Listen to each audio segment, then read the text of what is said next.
You were right. Yeah, he's pretty much a branch of a man. But I have belief that somewhere in him is the Fluffy I know and love. All right? So let's see Michelle and explain to him what happened again to the young boy. All right? Let's see in an alternate universe if Jim can have this turnaround. All right? Sherry, I know you're like, not a chance. But I believe. Thank you. All right, why don't you give him that explanation again and see what happens. Well, that's not exactly what happened. The young boy was struck by a car on his bike. He was only 5. Outside here? Outside in the alley. And you saw that? Yes. Well, no wonder you're shaking like that. Here's the camera. Wait a minute. Let's call 911 and get an ambulance over here. Unless you've already done that. Oh, you did it. You did that already. Okay. All right. Hold on a second. You're shaking like crazy. I'm so sorry. Yeah, James. Listen, it's me. Yeah. No, I'm still at the restaurant. No, there's been an emergency here. Listen, I need your help. Grab a pencil, will you? There's a young kid about 5 years old got hit by a car here. No, they've already taken him over to the hospital. Which hospital? Memorial East. Took him to Memorial East by ambulance. Okay. Here's what I need you to do. You need to go in my office in the Rolodex and look up the phone number for Andy Sparolius, Dr. Andy Sparolius. He's chief of staff over there. Yeah. Tell him I called. I want his best trauma guy down to the ER to meet that ambulance. Okay. Now I know Andy from the club. First thing he's going to ask you is who's paid it. Okay. That's just the way he is. Anyway, no, just tell him to bill the company. We'll cover it. Yeah.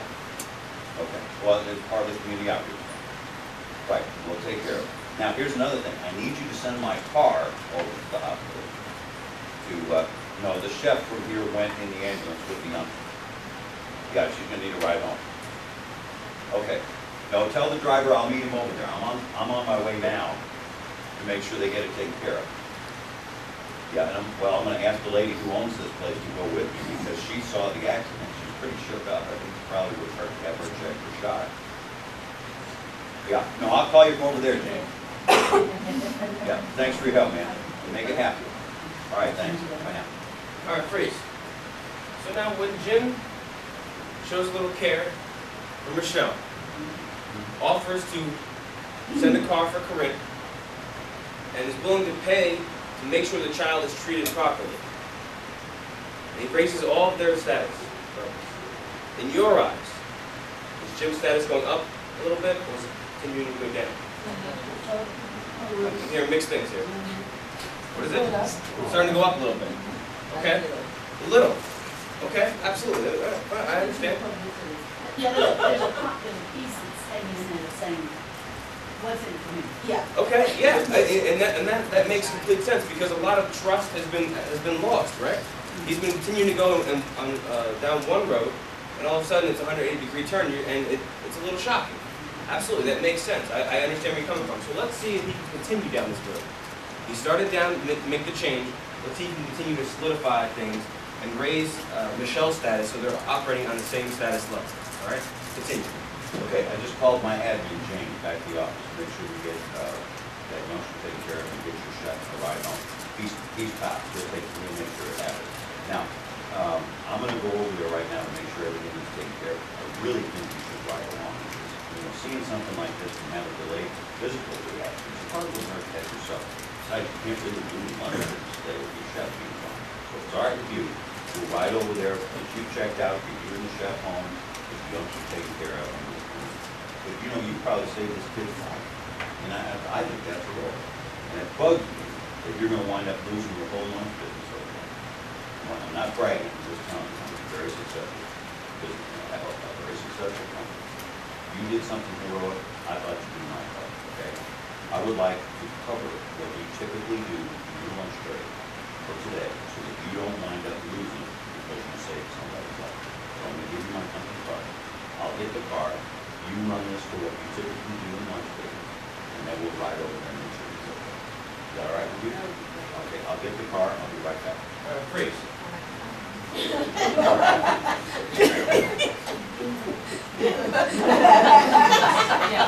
he doing a little better?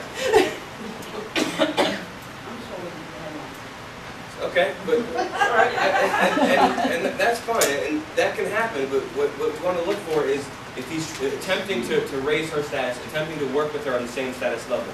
James, on the phone we called before, he was a lot nicer than the original call, right? Yeah. You'd rather work for someone like that than you would the first go round, all right? Yeah. And the organization level in people's eyes, and James's especially, to make a little pride, and the status of the organization starts to go up a little bit. Now, for the most part, in your eyes, now that Jim has been treating Michelle with respect, raising her status and the status of her restaurant, from still one table restaurant, in your eyes, is Jim's status going up or down? It's going up. At least it's going up. Yeah. Why does he want her to keep getting in his car? Dean, we're gonna talk about assumptions after this.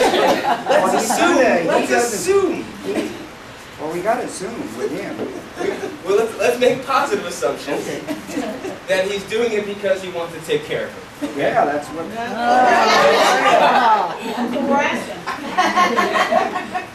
You need to get your minds on the right track. Right? But now that they're working on the same status level, let's see if there's a possibility for a working relationship between the two of them. Okay? So let's see what the next step would be. Continue. Okay, car outside. I noticed on the way back in, there's a sign out front that says you do catering. We do a lot of events at my place, and you know, frankly, yours is the kind of business I want to do business with. So on the way over to the hospital, maybe we'll talk about some of the events that are coming up and see if we can make arrangements for you to do the catering. Great. That'd be all right. All right, so let's get it right. Thank you. Give it up for Michelle. Michelle's back there. Okay, thank you, Rob. Didn't know if you were going to get out of that hole you dug for yourself. Live on the edge. But I was in freeze mode. I couldn't help you. All right. Here are the hard and fast rules of status. These rules are non-negotiable. They always apply. They can never be broken, bent, twisted, spindled, mutilated, anything. They always apply. Whenever you lower someone or something's status, you lower your own in the eyes of others. Never fails. Whenever you lower someone or something's status, you lower your own in the eyes of others. Rule number 2 is a corollary, just as important. Whenever you raise someone or something's status, you raise your own in the eyes of others. Never fails. No exception.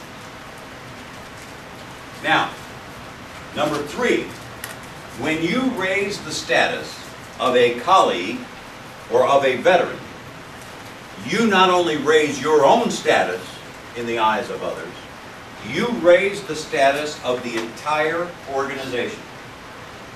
Never fails. Because nothing you do ever happens in a vacuum. Somebody always knows what's going on. So when you raise the status of a colleague or a veteran, somebody sees that. And you've not only raised your own status, you've raised the status of your entire organization. Rule number 4, very important. Growth can only occur whenever all parties in a transaction are dealing with each other on an equal high status level. There can be no growth between people unless they're treating each other on an equal high status level. Think about your own experience. If you have a best friend in the entire world, if you have a trusted colleague who is a go-to person for you, with whom you have a strong business relationship, if you are involved in a good marriage, whatever the relationship is you want to describe, you can be sure that that relationship is as strong as it is because both parties are dealing with each other on an equal high status level. When marriages fail, when friendships dissolve, when business relationships deteriorate and disintegrate, it's because there gets to be a disparity of status between the two people. They are no longer dealing with each other on an equal high status level. These rules need to be locked in your head and locked in your heart. And I know some of you have been writing them down. Now we're really going to irritate you because we're going to give you a card that has them printed on it. All right? Why do we do that? Because they're that important. And learning theorists tell us that when we write something, we anchor it. And these rules are so important that they need to be anchored. And we're going to be to Vicki, you will never regret writing that down. You never will. These rules need to be anchored. Because we're going to be talking about status all day long. It applies to each and every transaction and relationship in your life, on the job and off the job. All right. Now, a big part of status assignments has to do with the concept of assumption. Rob made reference to it during the Status Cafe exercise. But let's get into it in a little more depth right now. Assumptions drive status assignments. My character in the Status Cafe had certain assumptions about the experience that he was going to have in the cafe.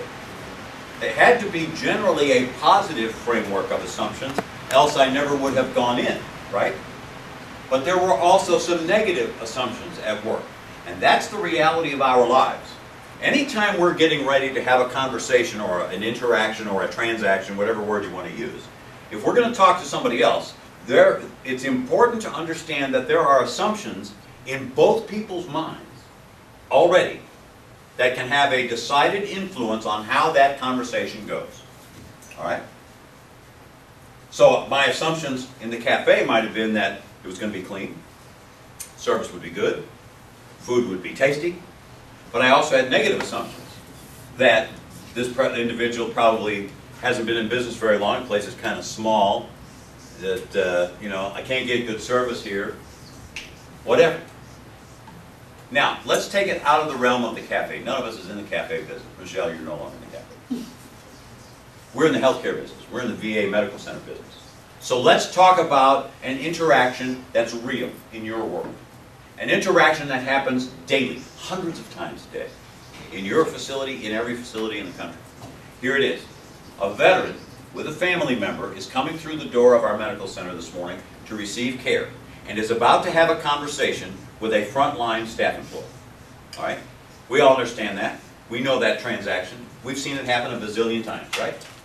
Now, the point we want to make here is that before these people say a word to each other, there are assumptions at work in all of their minds that can have a real influence on how this conversation turns out. And we call this the lightning round because we're going to rely on your expertise, your experience. We're going to take 1 minute and we're going to try to identify specifically, I'm going to ask you to tell me specifically, what are some of the assumptions that are at work. So we'll start with the veteran. We always start with the veteran. And we'll start with positive assumptions. So when this veteran comes through our door in the morning, what are some positive assumptions that individual or his family member might have about the experience they're getting ready to have at the medical center? I'm going to ask Mark to put a minute on the clock. Show me your hands. We'll get as many of them counted as we possibly can in that 1 minute. Positive assumptions from our veteran coming through the door. And go. He's going to get the care he needs. I'm going to get the care I need today. Competence. These people are competent. I will be seen on time. What other positive assumptions? These people, I will be treated in a friendly way here. What else? What other positive assumptions do our veterans have coming through the door? Talk to me. This facility is clean. Okay? I will be treated with respect here. What else? Yes, ma'am. They know the answers to my questions. People are knowledgeable. Right? Yes, ma'am. My provider will be available. Other positive assumptions. Bring them. I can come here I'm always welcome here. I can come in here anytime I want. The cost will be reasonable, if not free. Okay? Sorry? My family is welcome here. They're just as glad to see my family as they are me. A lot of these people are vets, just like me. Time is up. Okay. Now, let's